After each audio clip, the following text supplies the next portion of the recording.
Naalala ko po yung kwento ng isang lola sa kanyang apo. Sabi po nung lola sa kanyang apo, Utoy, sabi niya, kapag ikaw ay nabubuhay ngayon, may dalawa ka lang isipin. Una, kung ikaw ay malusog o kung ikaw ay may sakit. Kung ikaw ay malusog, walang problema. Pero kung ikaw ay may sakit, may dalawa kang isipin. Ano po ang isipin?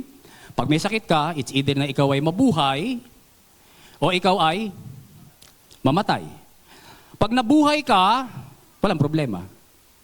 Pero pag namatay ka, may dalawa ka na namang isipin. Ano po yun? Kung ikaw ay pupunta sa langit o pupunta ka sa impyerno. Pag pupunta ka sa langit, walang problema. Praise God, blessing po yun. Pero kung pupunta ka sa impyerno, may dalawa kang isipin. Ano po yun? Crispy o extra crispy.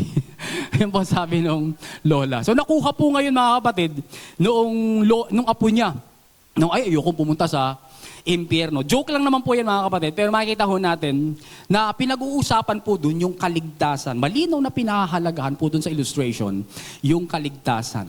Alam po ba natin mga kapatid na ang buong mundo ay nahati lang sa dalawang grupo pagdating po sa usapin ng kamatayan?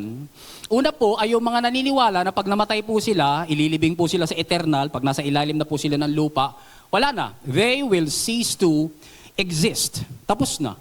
Tapos na ang kwento niya. Wala nang susunod. Yun po yung mga taong naniniwala sa ganon. Yung pangalawang grupo naman po mga kapatid ay yung naniniwala na mayroon pang susunod na magandang destination. Amen? Taas nga po kamay na naniniwala na may magandang destination.